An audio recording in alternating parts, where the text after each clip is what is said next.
Hey guys, welcome to the MangaMark channel. Today we are ranking every pre-timeskip arc of One Piece. So if you are new to the channel, that is where I am in the series. I have seen just the end there of the post-war arc. You know, everybody's off to do their training for 2 years. And when we come back to watch the anime on the channel, I'm hoping it will, pick up right away after the 2 years have, taken place.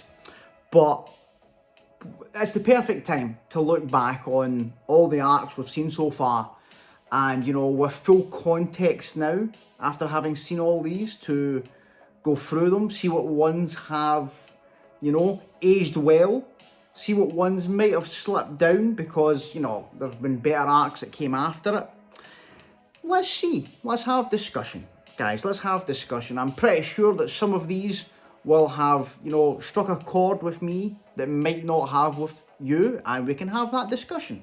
That's what it's all about, There is no right answer, there is no wrong answer. We will have our preferences, except when it comes to Gecko Moria. And then if people like him, you are wrong. Right, so let's get into this, guys. We just did the 3 hour character ranking for every character pre-time skip, well, the major characters anyway, and that was insane. Thankfully this one looks as if it's going to be a lot quicker, but we can get any more discussion with these ones, guys, because it's fewer selections here, so this will be good. This will be good to see how my thoughts have maybe changed. But, guys, thanks so much for watching the channel. Everyone that does comes back, supports it. Everyone that sat through that 3 hour long video that just came out there, I appreciate you guys very much. But I want to make these kind of videos as well, these kind of longer ones. And guys, I am open to suggestions because I really appreciate you guys, and everyone that follows the channel, supports the channel, has such kind words for me, and guides me through this series. Guys, if you have things that you would like to see me do, then please let me know, because I want to show you that I appreciate you guys and make some videos that you're gonna enjoy. So please, like I say, guys, let me know. But yeah, let's get into it. If you are new to the channel, please consider subscribing. Everyone that has comes back, watches, comments, likes all the videos, all the One Piece reactions and all these crazy videos we've done in between. Legends. Should we just get right into it? Guys? Let's go. Oh, here we go. Now, this isn't like the character tier list, right? There is a trash, category here. I very much doubt there is going to be any one of these arcs that's going to go in there, because the arcs in One Piece are all solid. They're all solid, even the ones that might not, I might not hold them to a higher standard than some of these ones that are clearly going to be S tier.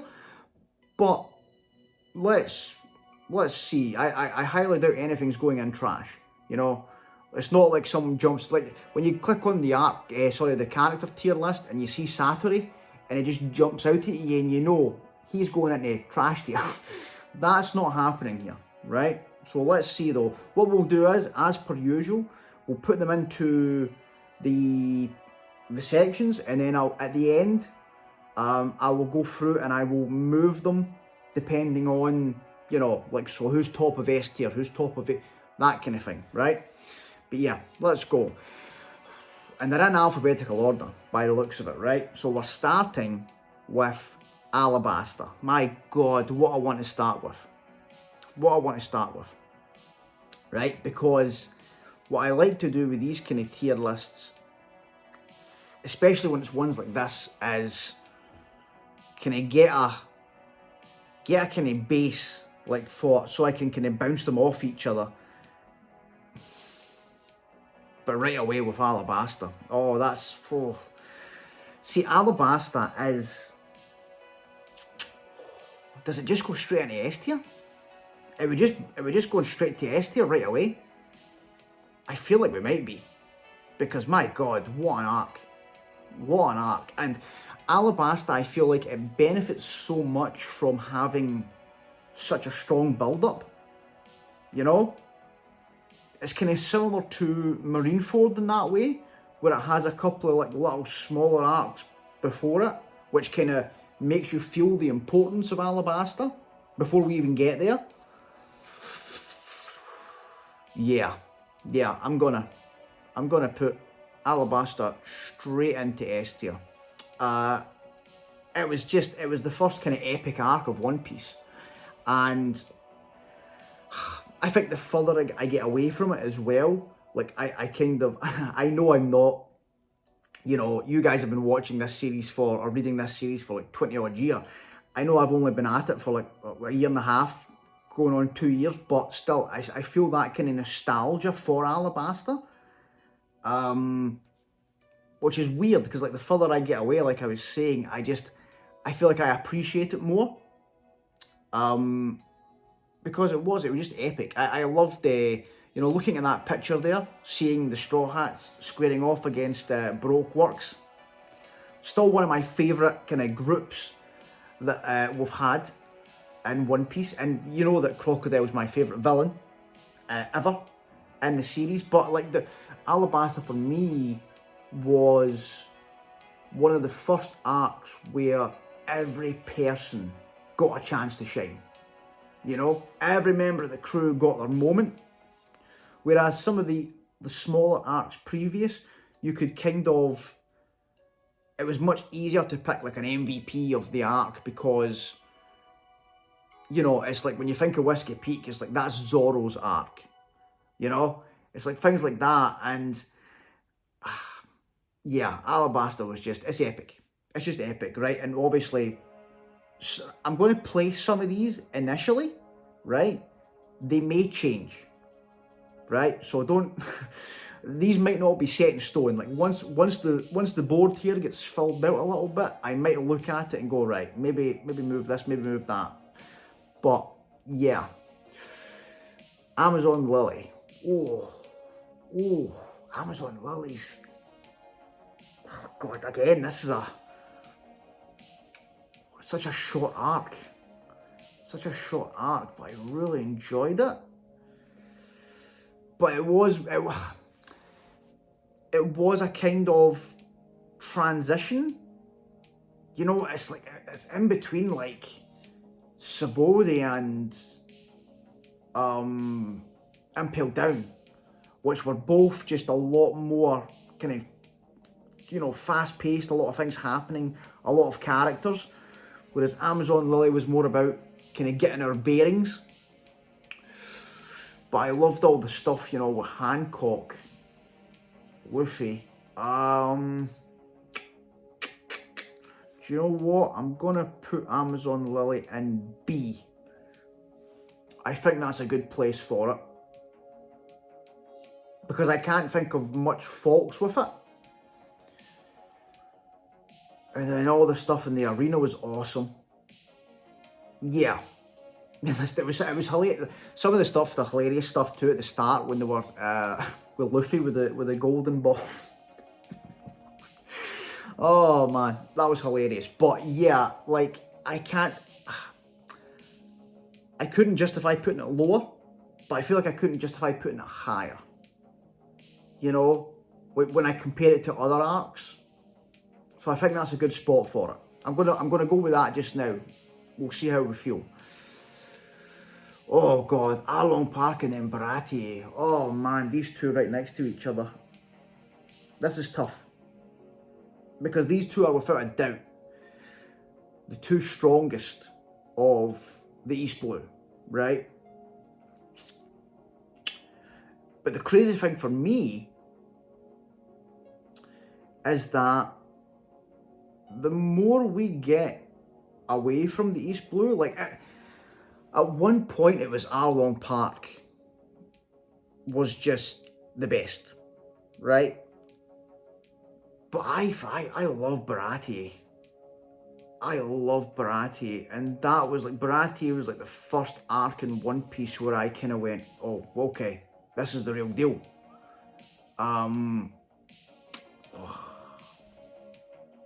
God. But Arlong Park, Arlong Park was a better story. It's a better story, and Nami's backstory, my God. Sanji's backstory was great as well. You know, Zeph, I love Zeph. But I'm just trying to think here. Does Arlong Park go into S tier? Does it? Does it? I know it's amazing. It's an amazing arc. But when I think of what's came after it, does it belong in S tier? With some of these other ones that are going to be in there. Ooh.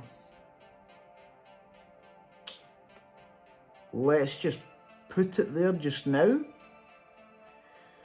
And we'll put Baratie in A. Right? And we'll see how it looks when we kind of start filling it out some more. I'm unsure about... Like, Baratie was great. You know, Don Krieg, not a great villain. Not a great villain, and there was some point, like the stuff with that, what was that guy? Pearl? Oh man. Right, yeah, that annoyed me. But, God, the Mihawk and Zoro fight. Sanji's backstory, it was great. It was great, but it did have a lot more kind of fluff in it than Arlong Park. Arlong Park was like very emotional, and the walk to Arlong Park was epic. Yeah, we'll go with this just now. We'll go with this just now because it was amazing. It was a, you know, it deserves to be up there. Davy back fight. Oh dear. Right. Okay. Right. See, this is tough. This is tough because I enjoyed this arc. Right? I enjoyed this arc.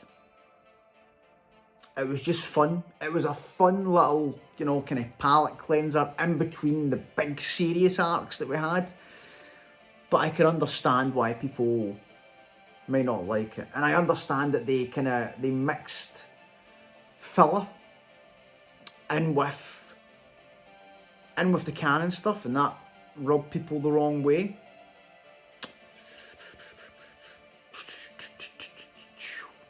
But the filler before it, the G8 arc, which obviously this is just canon arcs, but the G8 arc was brilliant. Oh God. Davy back fight. D? Do I want to put it in D? Do I want to put it in C? I actually quite like. And then you got introduced to Aokiji. Ooh. I'll come back to this. Let's put it there just now. But we'll come back to that. Because I think that when I see what else might be down there, I think Davy Backfight might move up to C. Just out of a pure enjoyment. Just pure enjoyment arc. It was fun. It was fun. Right? I don't care. It was fun. You know, Afro Luffy. Just a good time. That was just a good time. Right? Drum. Right. Okay. Drum, we'll put in A. You guys know how much I love Chopper's backstory, Dr. Hero Look. You know, I love Dr. Kureha. Right? Drum could be an S tier for me. I spoke about this before. I spoke about it in the character tier list as well. But what holds it back for me is Wapol. Wapol sucks. Right? He is not a good villain. If Drum had a more serious villain, probably would have been S tier for me. Right? I loved that. I loved that story.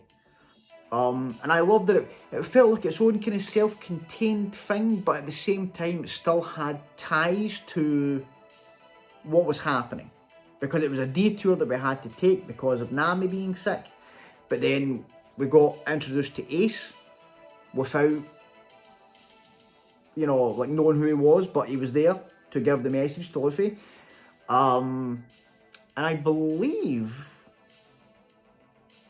Drum would have been the first mention of Blackbeard.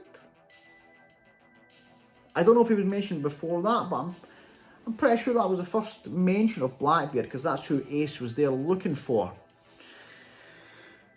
But yeah, yeah, that's what holds it back for me is Wapple. Otherwise, it would have been S tier. Enies Lobby, there is absolutely no debate in my mind. That's going up there. That's an S tier. Now, I'll wait to the end to sort them, right? You know, I'll not do it just now, because then we'll be jumping all over the place, but I'll wait, I'll get them in their slots first, and then we'll sort them out, right? But I don't even need to say anything about this arc, I don't think. Like, you know, when I got there in the series, I think it became very apparent in the community that this is a very highly regarded arc. And for good reason. My God, was it amazing. CP9, outstanding. You know, like just looking at the pictures I've used for it, it's just the emotional payoff of Robin after the backstory.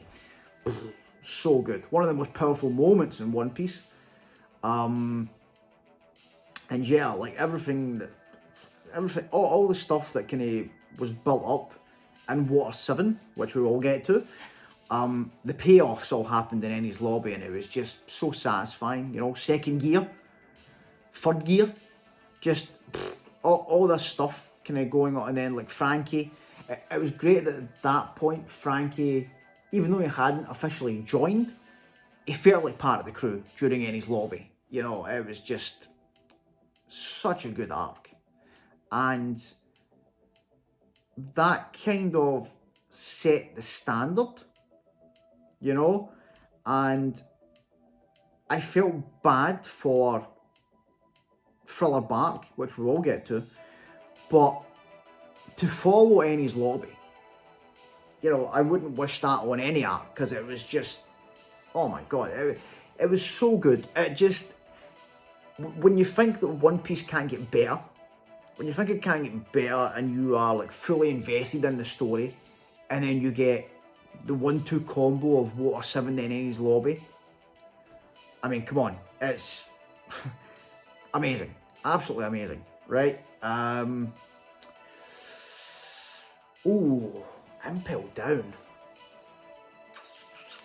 Where do I want to put Impel Down? That was a good arc. That was a good arc, Impel Down. Do you know what? I'm going to put Impel Down in A. I'm going to put it in A. You know, my initial thought was S. It was. Magellan was amazing. And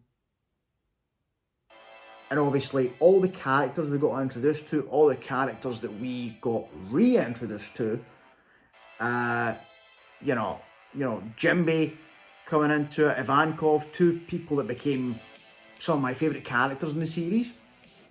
Bon Clay, oh my God, Bon Clay and Bon Clay's sacrifice. Oh, I don't want to talk about it. I'll get emotional. But,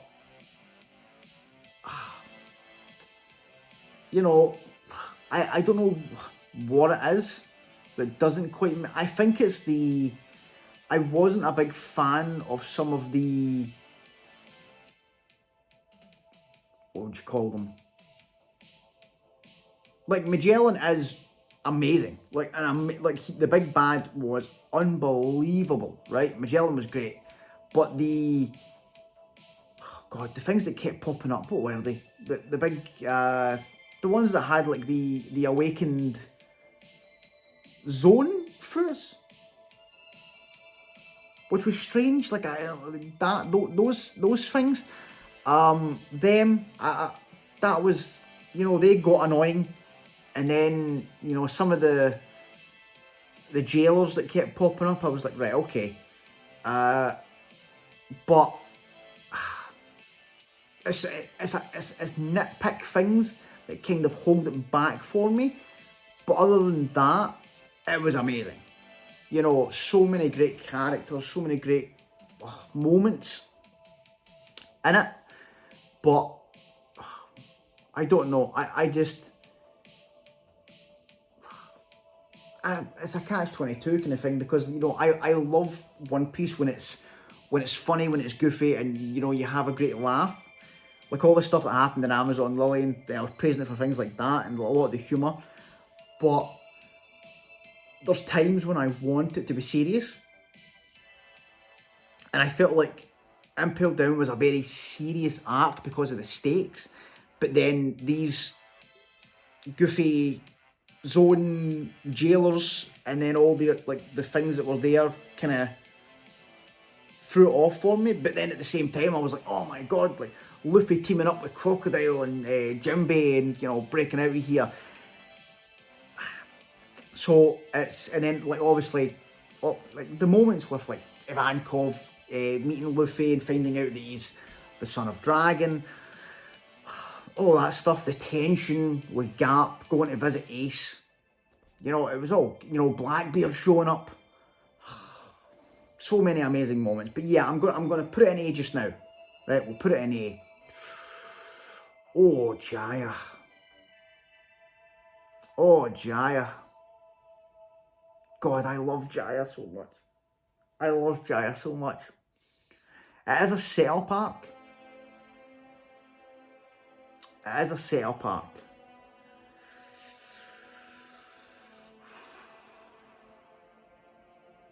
But I don't think I could justify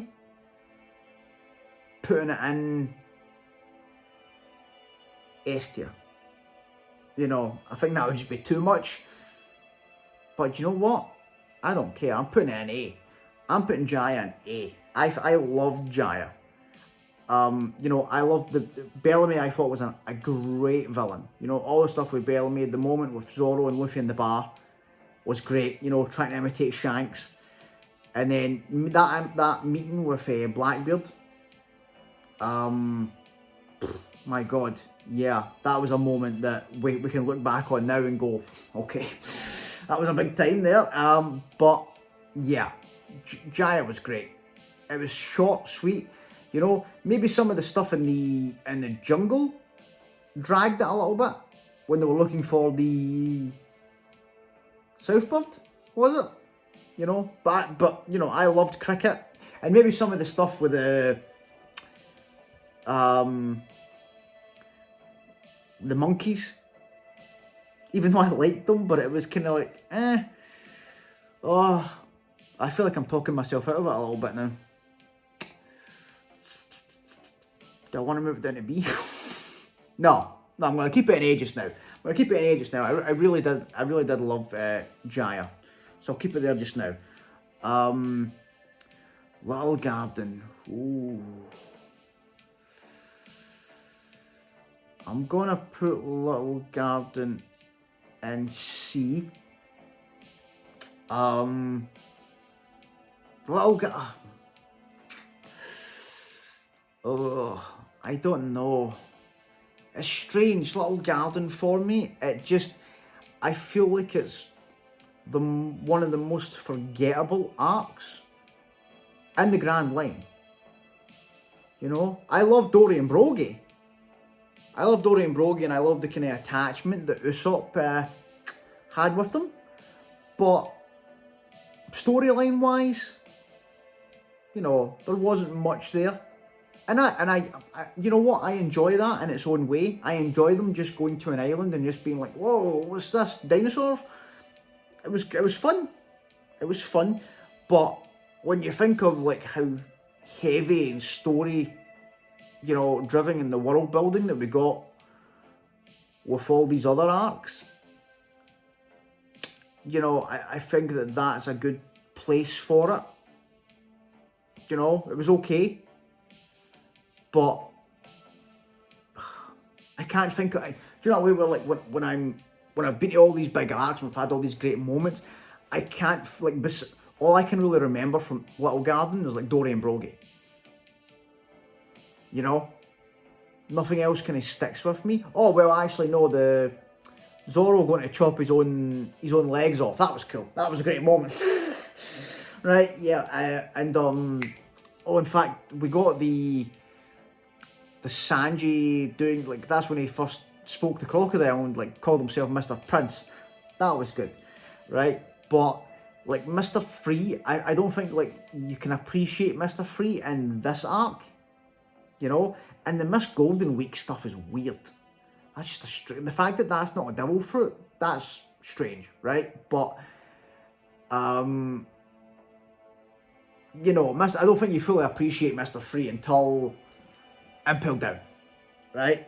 But yeah, I'm gonna go there with Little Garden. Oh, Logtown. Do you know what? I'm gonna put Logtown. B or C, B or C, B or C.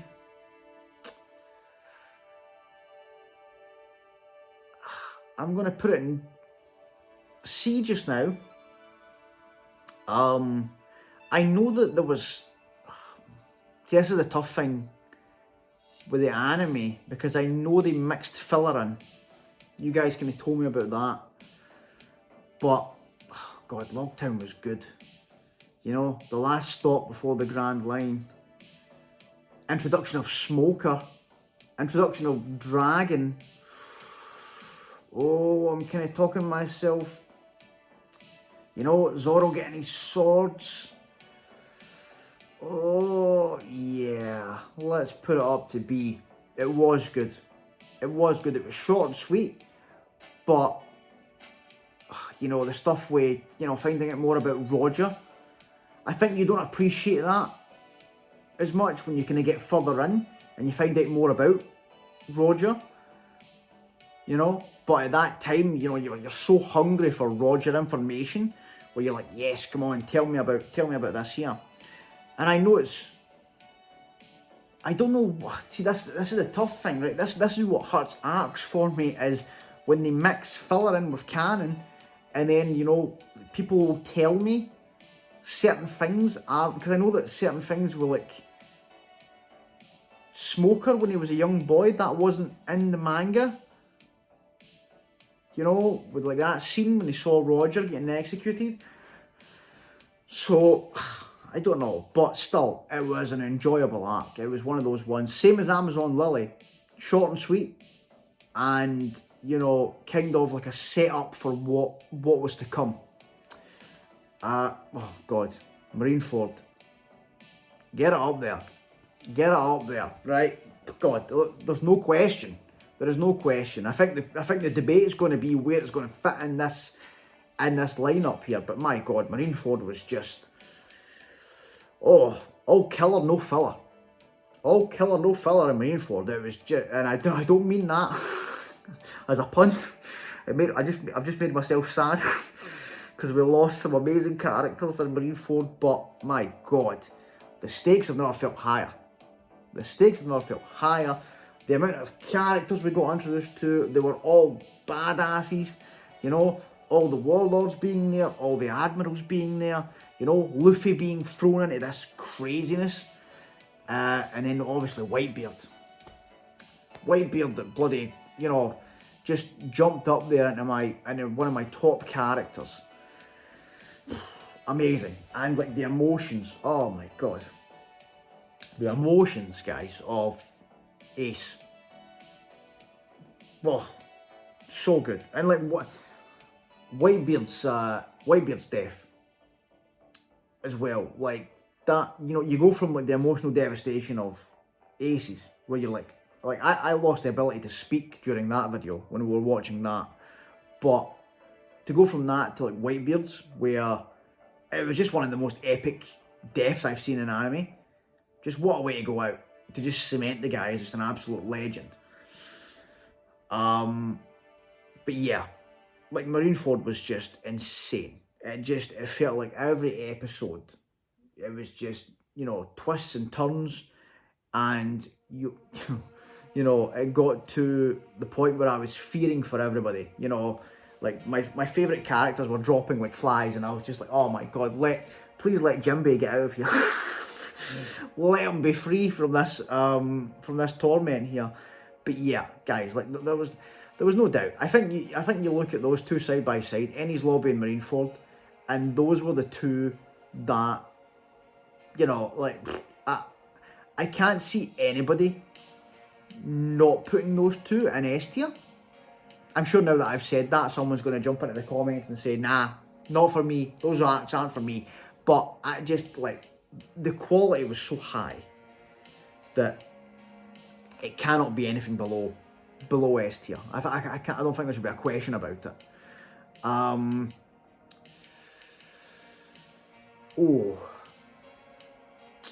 Orange Town. Do you know what? I'm going to put that in D. I feel like it's probably one of the weakest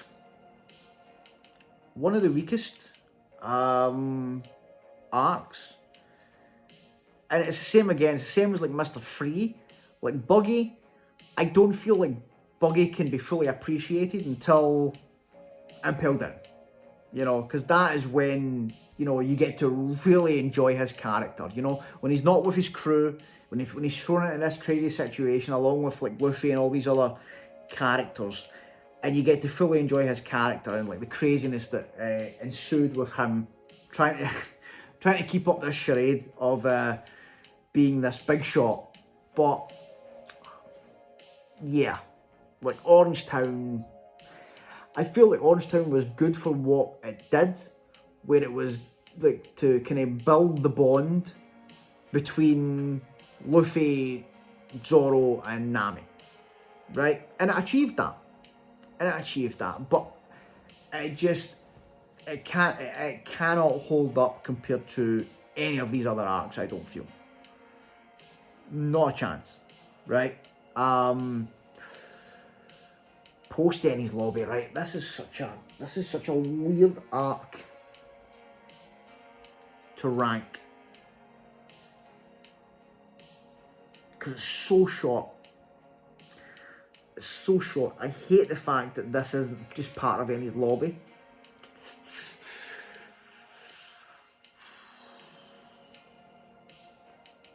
So this is, let me think of this right here, right? So what does this entail then, right? So it's when we went back to Water 7. So is this everything after Mary's funeral?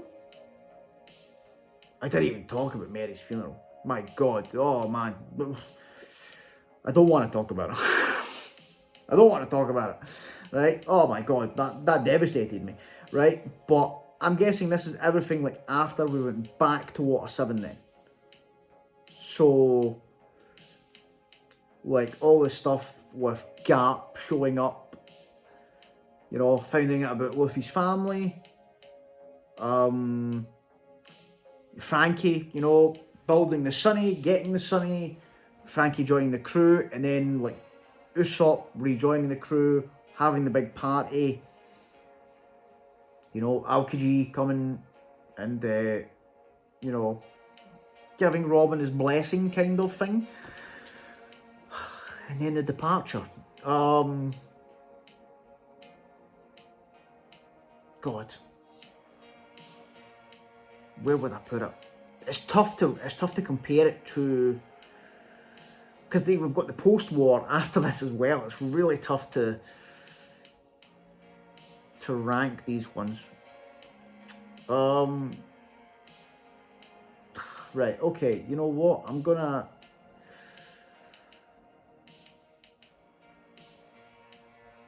put it in,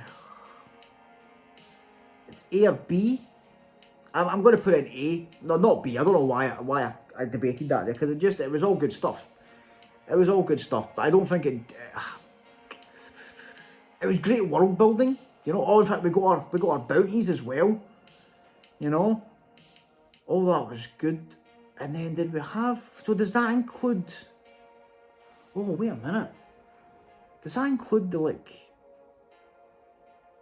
Ace and like Blackbeard fight and stuff like that? Is that included in Post Enies Lobby? Ooh.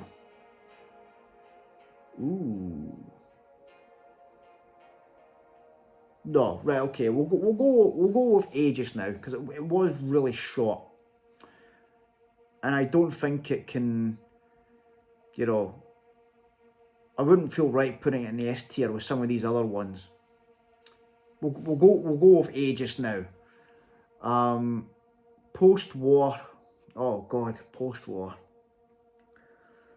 Oh, this was really good. This was really good. But where do I want to put it?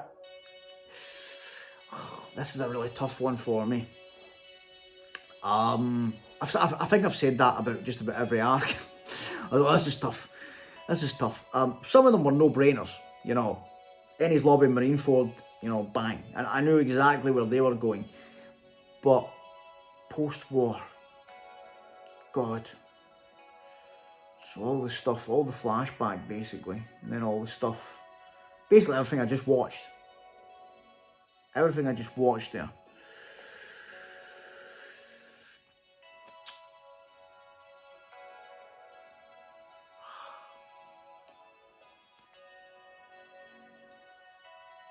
I'm going to put it in B.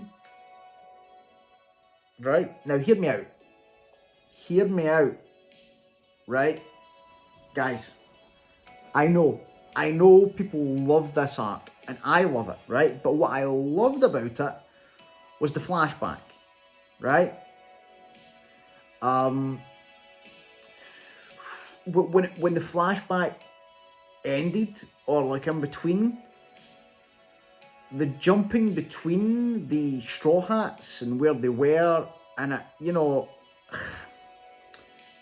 I don't know. I feel like those could have been condensed a bit more. But the flashback, and I know that they put filler in the flashback. But I thought the filler was like, you know, if nobody had mentioned the filler to me, I don't think I would have been able to tell you there was filler in that. So I think the filler was done really well in the flashback. But yeah, you know, I loved it when we got back to the stuff with Rayleigh, and you know, him going to Marineford with Luffy, and we were jumping a bit because we were jumping. I need to read the manga, but I feel like the stuff with the crew members and like finding out what's happening in those kind of places and stuff, I feel like that would have been a lot tighter in the manga. I know that's the case with like the first time they did the kind of Straw Hat whereabouts. Like I think when we were on our way to Impel Down, I think people told me they had mixed like filler in there to kind of pad that out. But you know, do you know what? I might be being too harsh on it. I might be being too harsh on it. If this was just the flashback, I'd probably put it in S tier. I'm not going to lie, I'd probably jump up 2 spaces. But I felt like, you know, there was a big change of pacing in those kind of like 6 episodes after the flashback. And I can't explain it because we'd kind of, I don't know if it's because I kind of got burnt out on the locations, like certain ones, because of the stuff in the previous, you know, Straw Hat Whereabouts episodes. I don't know, right? But I'm so glad that the time skip's happening now, you know, and I like that was the kind of building blocks to get us to the time skip. So you know what everybody's doing, you know what's happening. Certain ones I was more, you know, invested in, like obviously Robin being with the revolutionaries and stuff, but you know, ones like Brooks where I was kind of like, right, let's move on from this. But yeah, I'll put it there, and I feel like I am being too harsh on the post-war, but it was still great, and like I said, there's parts of it that were S tier for me. The flashback was amazing. Probably jumped up to one of my favourite flashbacks in the whole series. Dedan, my God, You know, I didn't expect to love her character so much.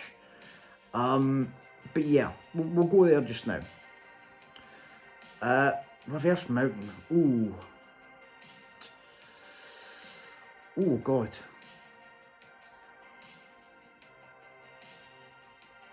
Oh God. Right. Wait a minute. Let me think about this here. Because I feel like I'm thinking too much about the Brooke connection. Right. Wait a minute. Let me. This was so short then. God. Reverse Mountain. How much episodes was that? So that's basically getting there, meeting Laboon, meeting Crocus. You know, I'm gonna. Do you know what? I'm gonna put it.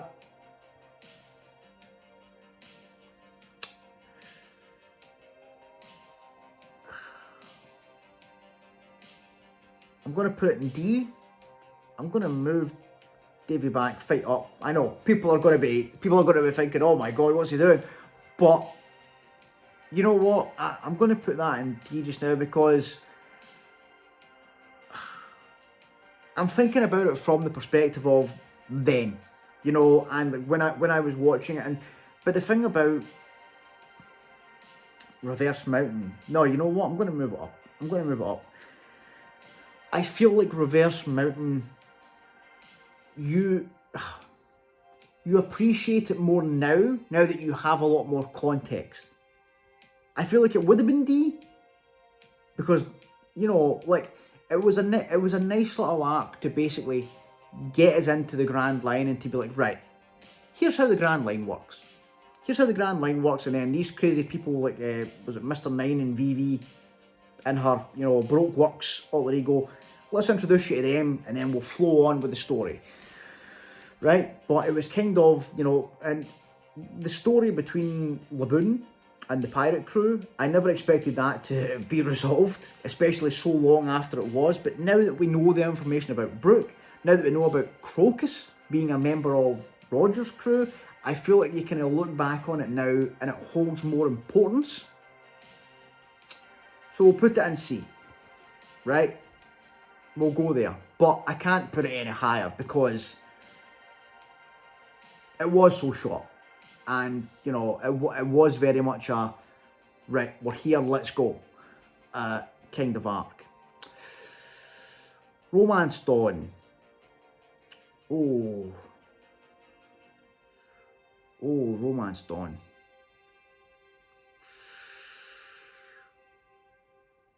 I'll put Romance Dawn in B.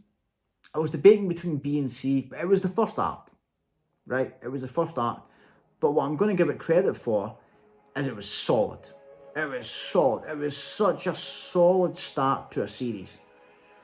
You know, just like that, you know, the stuff with Shanks. Do you know what? It's tough. It's tough for me because what annoys me, because I've read the manga for Romance Dawn, and what annoys me about Romance Dawn, the anime, is the way they started it.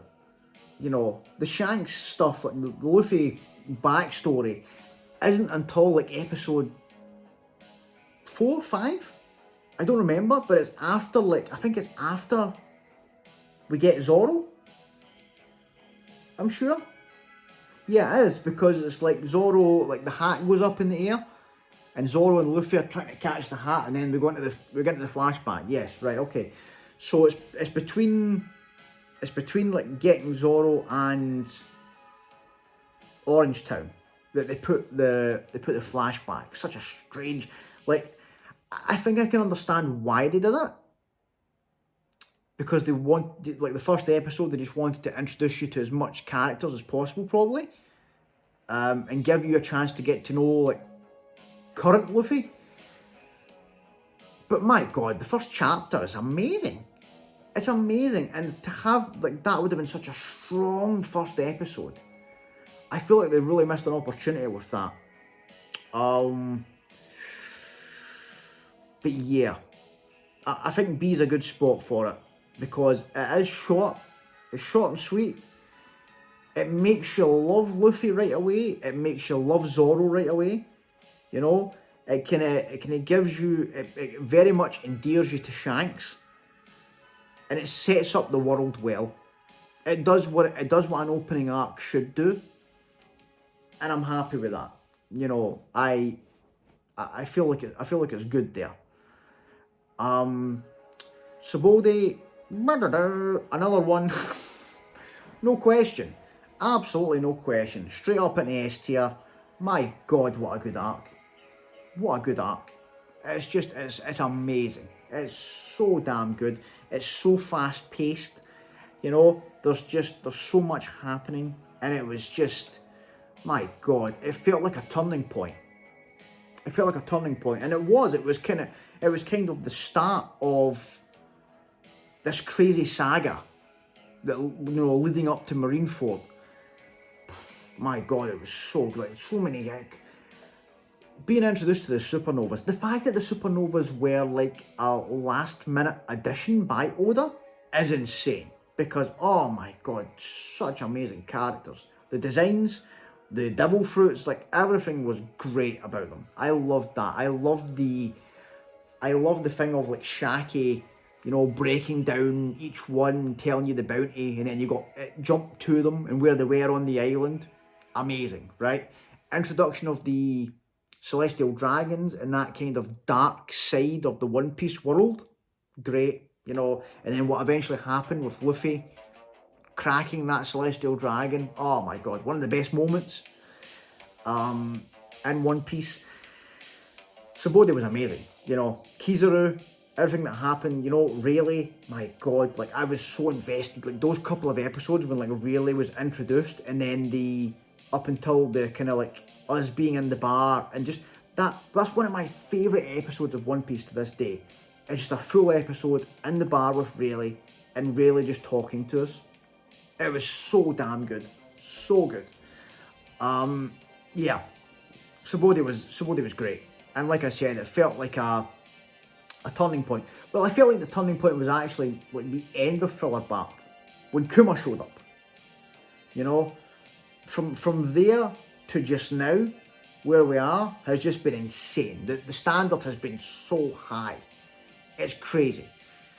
But yeah, Subodhi is amazing. And maybe fighting for the top spot. Oh God, Skypiea. This one's tough. I keep saying that, but this one is. I loved Skypiea. Loved it. It just felt like an adventure. You know, it was such a unique setting. Enel, one of my favourite villains. Oh God, where do I want to put it? You know, there was a point where there would be no doubt in my mind that it would be S tier. No doubt in my mind it would go straight into S tier. But the further away we get, is it S? Is it A? Oh God. It was really good though. But some of the problem I have with Skypiea, right? I loved it. I love the survival game stuff. Do you know what? I'm talking myself out of it. I'm gonna put it in. I'm gonna put it in A. And the reason for that is, you know, it's so close to being S tier for me. The thing that holds it back for me is that nobody died. Nobody died. Like it felt like such emotional devastation. It felt like Enel was just taking out everybody, and the stakes were so high. Nobody died in the arc, right? And the side characters weren't great. Satori was one of the most annoying characters in One Piece. But even at that, the other priests, you know, weren't, and this is in between, like, you know, Baroque Works and CP9, which are two, you know, amazing amazing groups. So, you know, Enel kind of carried it on the villain side. But I did love it. You know, but the I feel like the side characters kind of hold it back for me, you know. But then again, there were certain side characters I did love. Wiper, I thought Wiper was great. You know, and the thing I loved about Skypiea was Robin, because Robin had just joined the crew, so it was kind of seeing how this, you know, this person that we don't really trust yet fits in with the crew, and I really enjoyed watching her interact with the crew in this arc. And then the flashback, one of my favourite flashbacks in One Piece, Noland and Calgara, amazing, and that's the kind of emotional payoff for Wiper, which was really, really good. So yeah, I'll put it there just now. God, this is going to be tough when we get to the end and I start shuffling these, because, oh God, it's tough. Syrup Village. Yeah, I'm going to put that down there. I feel like, you know, it's Syrup Village and Orangetown very much feel like the worst arcs in One Piece. Not because they're bad, but because I feel like they're so early that Oda kind of just got better. It just got better at writing stories. And, you know, like, there's nothing wrong with the first couple of arcs not being up to the standard of what it got to. You know?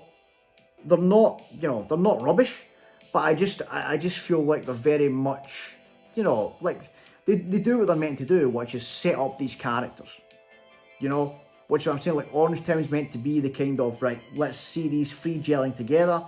Syrup Village is, right, here's Usopp's story, and then the kind of this you know, new crew trying to work together. We got the Going Merry, that was great.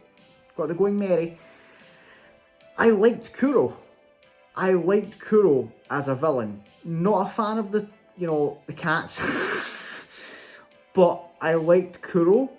Django, it was just Michael Jackson. It was just a hypnotist Michael Jackson. But yeah, I can't justify putting it higher. You know, it just, those are the two weakest arcs for me in One Piece. And it's like I was saying, it's just because they are basically the two of the first. Like Romance Dawn, I hold it to a much higher standard because it is the start. It's the setup of the series, and the stuff with young Luffy and Shanks and all that, and then the introduction of, like, Luffy and Zoro are my favourite characters. And it's the introduction of those two characters. And, you know, like, I love it. I think they did it very well. Whereas Orangetown and Syrup Village, I think it takes a little dip, but then very quickly, when you get to Baraki, it just, boom, the rocket ship starts, and then the series is just, you know, we might have had a little, you know, a couple of little, drop a little bit, but then it just, bang, goes away again. But yeah, that's where I'd go with that. Oh God, here we go. Right. Here we go. Filler back. The one we've all been waiting for. Oh.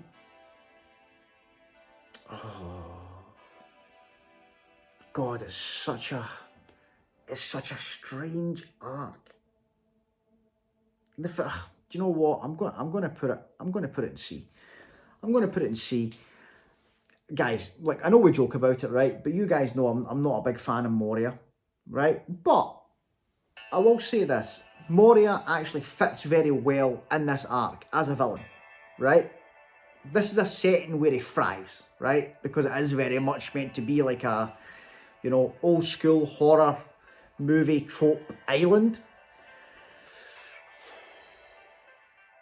Do you know what? I might move it up. I'm going to move it up. right? I'm going to put it in B. And I'm going to give you the good points and the bad points, right? Good points and the bad points. Let's start off with the bad points, right? The bad points for me is that Absalom, Hogback, more so Absalom. Hogback is meant to be a despicable, piece of shit, and then everything that happens there, fair enough, right? Fills his role.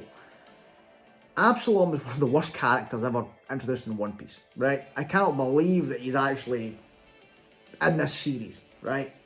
Terrible. But all that stuff there, it made Sanji look bad. The fact that Sanji was involved in that storyline made him look bad, which annoyed me. I thought to myself, why are you doing this to Sanji? Because he's an amazing character and he should not be involved with this.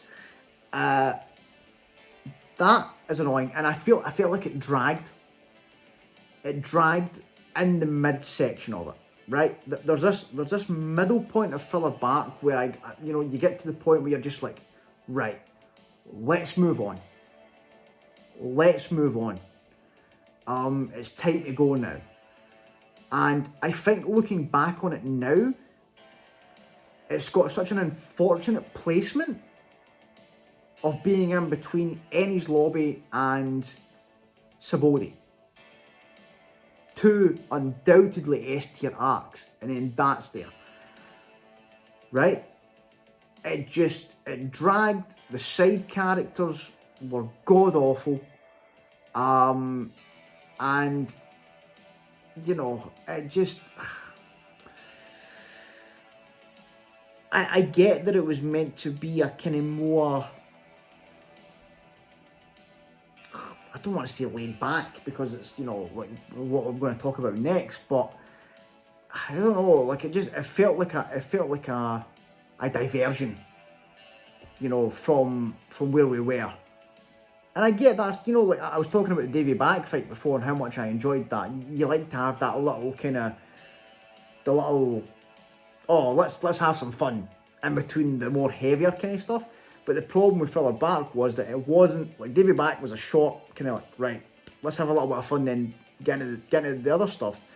Filler Bark lasted a long time, right? Now, the good points to it is that the first part of Filler Bark, before it started to drag, was hilarious, right? There were some hilarious moments, some great gags in Filler Bark, right? And the setting was the perfect place for those gags, right? Then the ending of Filler Bark is one of the peak moments in this. That's what's so annoying about it, is that it goes from such a drag to, oh wait a minute, as soon as Kuma shows up, you're like, oh, this is a different arc right here. Like, what just happened? And then all this, like the Zoro nothing happened, one of my favourite moments in the series. My God, like it, I already loved his character, but that moment just cemented him as like I don't think like Zoro will probably never move out of my top 3 characters. And it's because of moments like that, right? I love the man, but like Kuma was amazing, right? And I feel like that's probably why I give Moria such a hard time, is the fact that he got overshadowed in his own arc, right? Kuma just showed up and I was like, oh, this is a warlord, right? And I get that before you get on to me, right?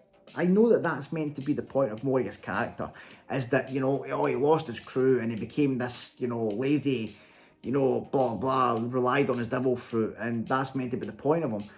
I just wanted to get past it. And all this with Nami in the wedding dress, But then, like, also on the good side of it, Brook's introduction, finding out about the connection with Laboon, amazing. Brook's backstory, amazing. you know? So it's such a strange arc to try and, because I feel like it's got equal points, good and bad, you know? The good points are amazing, but the bad points are terrible. So it kind of, it kind of evens out. It's a strange arc to try and rank. But yeah, I'm going to put it there because I feel like that's fair, you know? I don't want to put it down there with like the Davy Back fight, but I feel like that's a good spot for it. You know, like Amazon Lily, Logtown.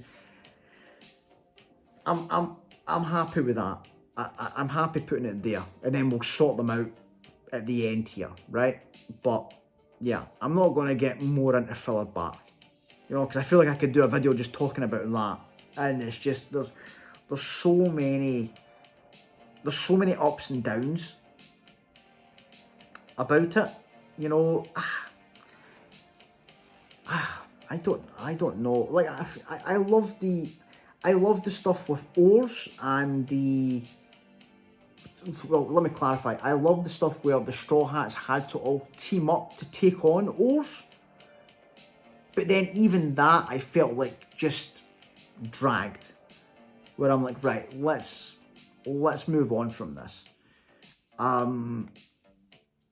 Yeah. Perona was great. Sorry, I didn't mention Perona. She was good. She was a character that was introduced in that arc that I really enjoyed, right? But you know, we'll leave it there. War 7 is S tier. War 7's S tier. My God, like I said before, it's the perfect combo. Water 7 Enies Lobby, just unbelievable. You know, the twist of CP9, amazing. The Luffy and Usopp fight, my God.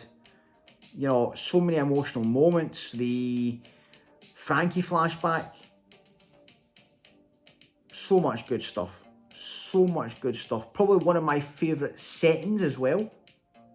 Like the design of Water 7 was great. And like I feel like Water 7 and Subodi are like the best kind of locations in the series that we've been to so far.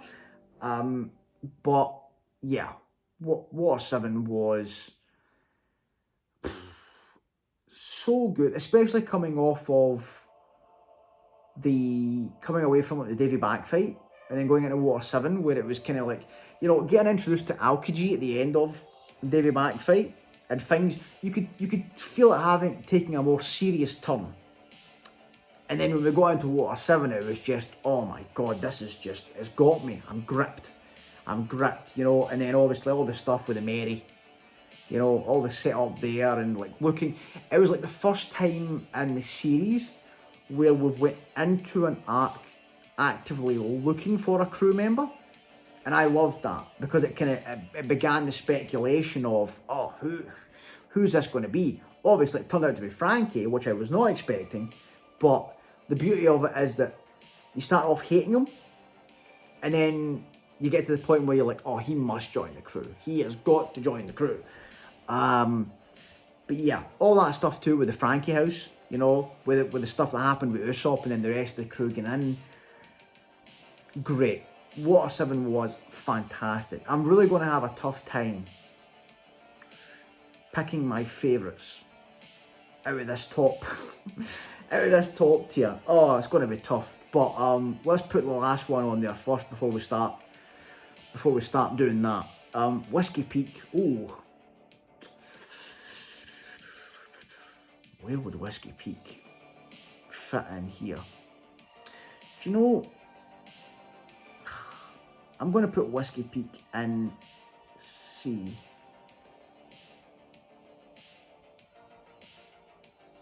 No, B, sorry. I'll put it in B. Yeah. Do I want to put it in C? See, Whiskey Peak's another one that kind of, I feel like it falls into the same category as Little Garden, where I feel bad for it because, you know, the thing I love about Whiskey Peak is as a Zorro fan, If you love Zorro, you're going to love Whiskey Peak, because it's his time to shine, right? And I really enjoyed it. You know, I know people don't like the fact that Zorro and Luffy start fighting, but I tried to look at it, you know, the way I think that Oda intended it, which was that it was a gag. It was a gag. You know, but I can understand that people not liking it, especially with the bond between those two. You wouldn't like to think that they could do that. Ooh. But when I'm looking at the other ones that are there,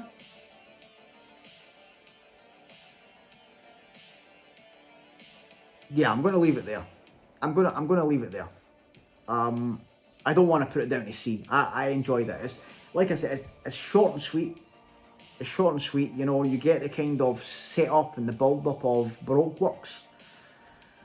By meeting like Igaram and like getting more kind of, you know, finding out the truth about Vivi, meeting Robin. So yeah, there's a lot of kind of cool stuff that happens there, and it kind of sets up the kind of grand line more than Reverse Mountain, because Reverse Mountain is more about kind of, this is how the grand line works. That's how the grand line works, and here's how you use the log pose, and on you go. Whiskey Peak's more kind of, right, here's the situation. Here's the situation. This is Baroque Works. Here's what they're up to. This is actually a princess.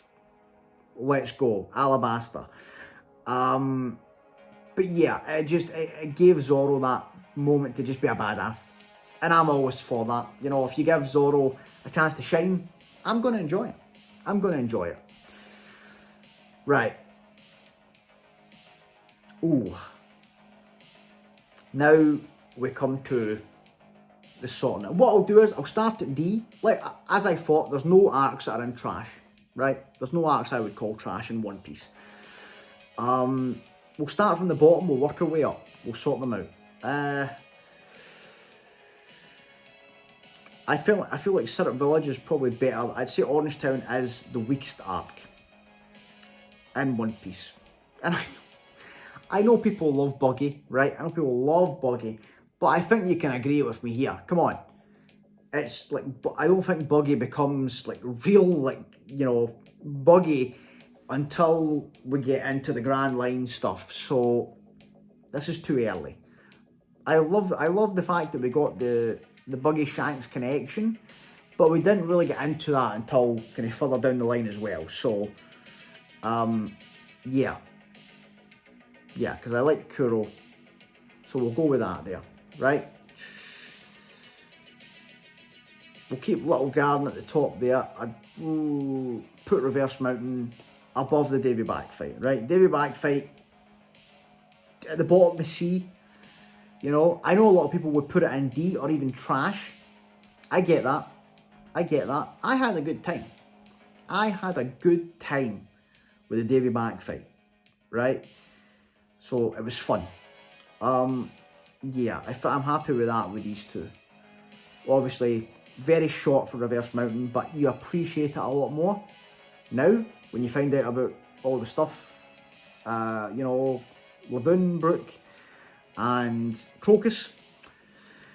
And Little Garden is just like I was saying, it's a little kind of short arc, but it's a very fun setting. Dory and Brogy are great. I feel like it's the top of C, and I'm happy to put it there. Oh, right, this is where we get into it, right? I'm going to put Post-War at the top of B, because I feel like it could be A. I feel like I'm being too harsh on the Post-War, because I love the flashback, so I'll put that at the top of B. Amazon Lily, I'm happy to keep that there, because I loved Amazon Lily. I thought that it didn't do much wrong, and you know, it's a good spot for it there.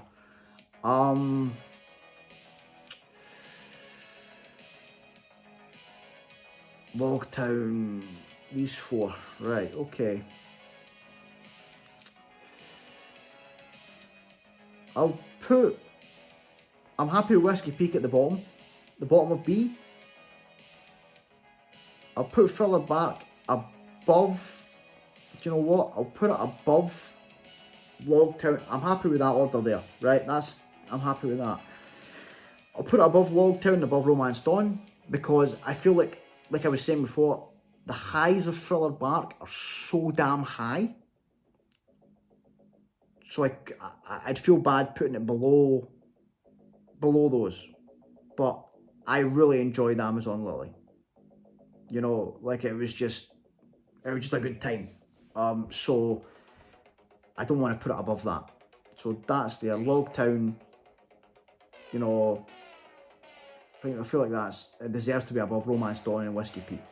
So we'll go with that, right? Now these are the killers, right? I'm putting Skypiea at the top of A, right? Because I feel like Skypiea is one of those ones for me that on any given day, it could be S tier. You know, I'll probably change my mind on it tomorrow. But yeah, I'm going to put it there.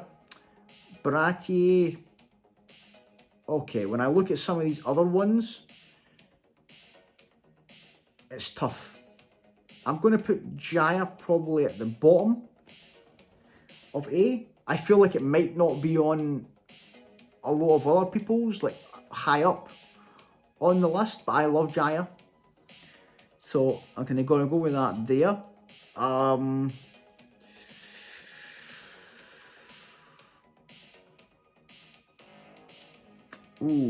Impel Down, I'm gonna put second, just after Skypiea, because same as Skypiea, I feel like it could be fighting for S tier. I could change my mind on that on any given day. Baratie, I'm gonna probably put. I'll move Posty and his lobby up a bit because I feel like I'm being very harsh on it because it's so short. But the thing about it is that in that short period of time, there's so much happens. You get so much world building. So I'll put it there. Drum and Baratie.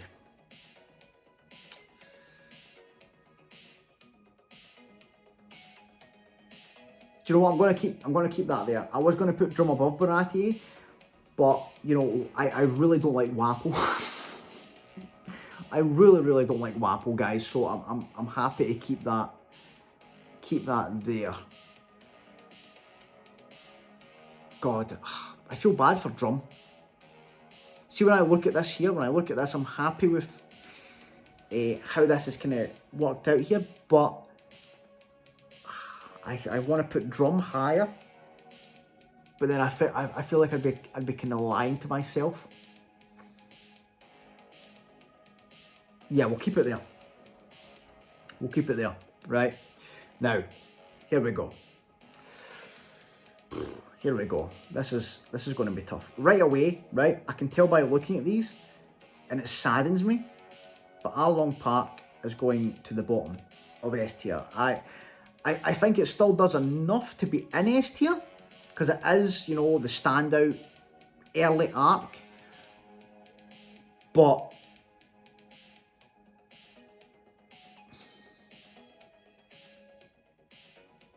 do you know what, guys? Do you know what I'm thinking about doing? I'm thinking of actually swapping Arlong Park with Skypiea.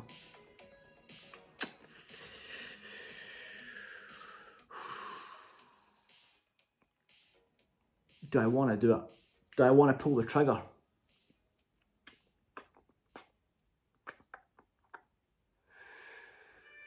Oh God, do I want to pull the trigger? No, okay. We'll leave it there just now. Because, like, yeah, a lot of the side stuff in Skypiea and the fact that, you know, what I was talking about with that, I talked myself out of it, right? But Arlong Park is like short. It's not short, I would say, but it is very, you know, it's very focused. The story's great. Yeah, right. Arlong Park, I'm keeping it there. It is fantastic. But it is at the bottom. It's not above these arcs here. right?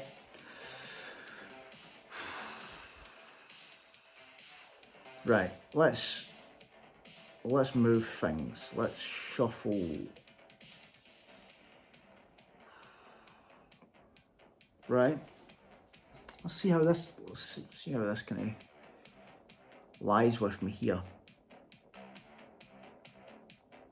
So this is the top 5, right? Obviously, Arlong Park and Skypiea, those are the ones I'm kind of debating in my head there. But the top 5 is cemented, right? I'm just trying to kind of work out just now what order I want them in. But I know that those are my top 5. Enies Lobby, Marineford, Water 7, Alabasta and Sabodi, right? Those are the top 5. But where are we ranking them? Right? Oh God. Right, I feel the top 2. I've kind of decided that the top 2 are Enies Lobby and Marineford, but I don't know what order I want to put them in. Right, so let's leave that just now. Let's look at the other 3. Right.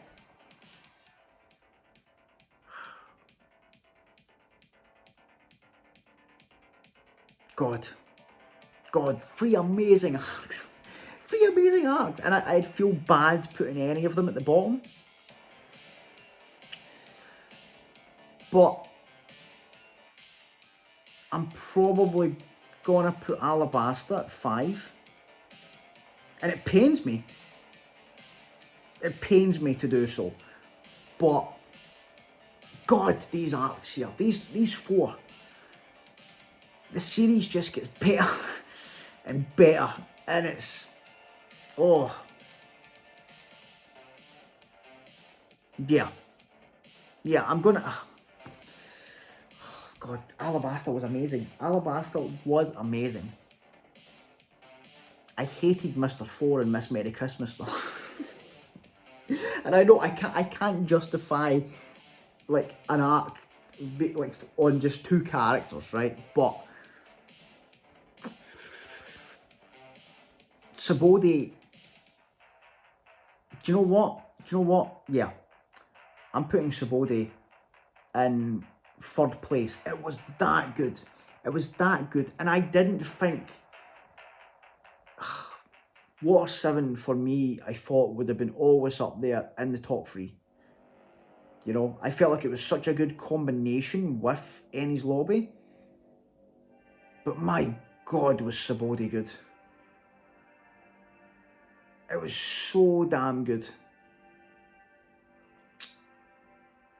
And I feel like the thing that puts Sabodi above Water 7 and Alabasta for me is that it was so tight. It was so tight. It was so fast paced. There was so much happening.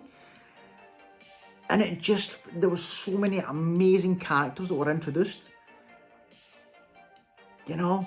But at the same time, Alabasta, you had, you know, getting to actually meet Ace and all this stuff there. Crocodile, my favourite villain. Right? But I feel like that's the beauty of Sabodi too, is that it didn't have a set villain. It was just pure chaos. It was pure chaos brought on by a series of events on this island. And then the devastation at the end, you know, with Kuma. And it just felt so serious. But it was a great, it was fantastic. But yeah, you know, I feel like I'm talking myself into it more. So I'm happy with that, right? Arlong Park, Alabasta, Arlong Park just missing out on the top 5. Top 5 being Alabasta, Water 7, Sabodi, and then... See, I feel like it's hurting me because recency biased, I'm leaning towards Marineford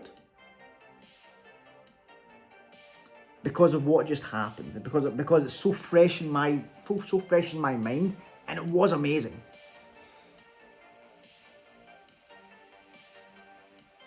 Do you know what? Yeah, do you know what? I'm doing it. Marineford at the top. I didn't think Enies Lobby would have been knocked off the top spot. Same as kind of the way I was talking about Water 7. But my God, Marineford was amazing. So many amazing moments, so many amazing characters, so fast paced. Every episode was like, you know, like you felt joy one episode, then despair in the next. The characters that were introduced, like even though he wasn't introduced in that arc, Whitebeard became one of my favourite characters. My God, was he an amazing, amazing character. And, you know, like, just the fact that the Straw Hats weren't there, and it was just kind of like Luffy thrown into this crazy situation, this crazy war. God, it was so good. And that let you kind of focus on these other characters and give them the spotlight. And it wasn't just any characters, it was like the most important characters in the world of One Piece. It was the admirals, it was all of the warlords, you know, the Whitebeard pirates, and then people from the prison. So many groups kind of thrown together, and so many epic moments. I feel like my mind could change on this. Enies Lobby, right? I was talking about it before. Such good emotional. The Robin stuff, probably still one of my favourite moments in the series, right? Luffy versus Lucci, probably still my favourite fight in the series, right? But when I'm thinking about them, and I'm trying to think of comparisons, I think the thing that holds Enies Lobby back more than Marineford is some of the side stuff. And I know like side characters seem to be a big factor for me in choosing these here, right? But like when I think of Marineford, I can't think of any moment where I go, oh, I didn't really like that. Really, I can't, you know. Whereas in Enies Lobby, I can think, oh, wasn't a big fan of the whole three-headed judge thing that turned out to be three people. You know, and then the guards that rode around on dogs and stuff. You know, so there was a couple of moments in Enies Lobby where I was like, but you know, it was the quality is so high, it was so good that those kind of little things don't hurt it much. But when I need to compare them head to head, I need to look at, right, what's the flaws, right? And with Marineford, I can't think of any. I cannot think of any flaws for Marineford. It felt like just a perfect arc. Whereas Enies Lobby had a couple of things that I would just take out. You know, I feel like it didn't need the three-headed judge. You could have had a different character in there, but you know, the like CP9 were amazing. You know, although yeah, that guy annoyed me. Who was that guy? You know, out of CP9, he was the only one that kind of grained on me a bit. Kumadori got annoying, right? But other than that, man, oh God, amazing. Yeah. So now that the more I'm talking about it, I'm like, right, yeah, this is it, right? So this is the official MangaMark, you know, pre-Timeskip arc rankings. Have a look, right? Let me know, guys. Let me know. Just tell me what you disagree with. What you disagree with in this one. If I could predict what people are gonna kind of raise their eyebrows at, I'm gonna guess that, you know, people probably put Davy Backfight in trash, right? I get that. I know that people don't like it, right? I enjoyed it. I'm guessing Thriller Bark is going to be higher for a lot of people, you know, but I hope that I've explained why it's there, you know. enough so you can, you know, you can understand why that's the placement. I'm guessing the post-war is going to be higher for a lot of people. Probably Bharati isn't going to be that high for you guys. Bharati and Jaya, I feel like probably I'm holding too high as compared to what other people will be. But yeah, let me know. Let me know, guys. Let me know what on this list jumps out at you where you're like, oh, well, maybe, you know, I wouldn't have put that there. And yeah, let me know in the comments. Let me know what's your top 5. Tell me your top 5. And like, let me know how close I got to you guys. But yeah, this was fun. This was fun to kind of discuss these arcs here, guys. Thanks so much for watching. We'll be back in the next video where we will be watching through the openings. I'll watch the openings up to the point where, you know, I can. You know, I don't remember what one it is. I've got it written down, but I'll watch up to, you know, the safe point of the openings I can watch. And I know that I did them in a previous video, but do you know what? Just to give me a kind of like refresher and then kind of compare them, I'm just going to watch 1 to whatever I can go to, and then kind of, you know, probably pick my favorite out of the openings. So yeah, guys, thanks so much for watching, and I shall see you in the next one. Thanks, guys. Bye.